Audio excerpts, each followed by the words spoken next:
என்ன மங்கினி பாண்டியரை அண்ணா, அரண்மனை வாயிலில் 8 புள்ளி கோலம் தான் போட்டுள்ளார்களாமே, ஏன் 16 புள்ளி கோலம் போட மாட்டார்களாமா?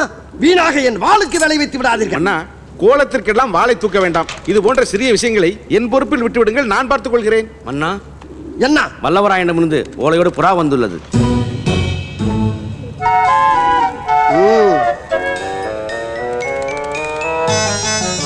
ஆஹா என்ன கணம் என்ன கணம்.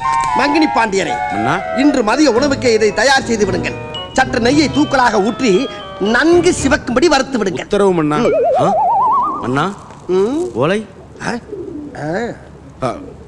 இந்த ஓலைக்கு இப்போது மன்னரிடம் வேலை இல்லை. இது மன்னர் உனக்கு தரும் அன்பு பரிசு.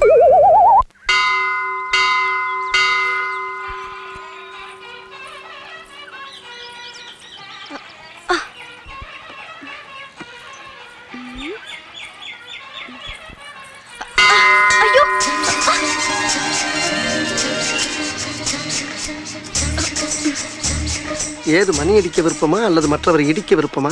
மற்றவரை அடித்தேன், என் உற்றவரை தானே இடித்தேன். உற்றவரா? அப்படி என்றால் உண்மையிலே தெரியாதா? தெரியாதம்மா. உற்றவர் என்றால் 7 மலை 7 கடல் தாண்டியுள்ள சொந்தக்காரர் என்று அர்த்தம். ஓ அப்படியா? சரி, நான் வருகிறேன்.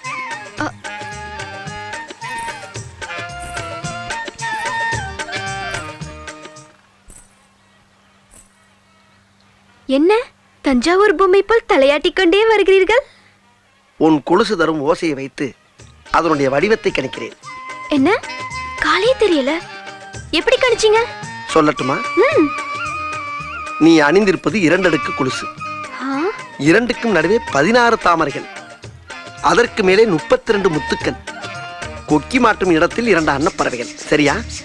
அடே அப்பா, சத்தத்தை வச்சே மொத்தத்தையும் சொல்லிட்டீங்க. போவோம் வா. ஐயோ, எனக்கு தலகால் புரியல. அதுவும் எனக்கு தெரியுமே. அதுவும் தெரியுமா? எப்படி தெரியும்? காலில் கிடக்கும் கொலுசு கலண்டு விழுவது கூட தெரியாமல் நடந்தால் தலைகால் எப்படி புரியும்?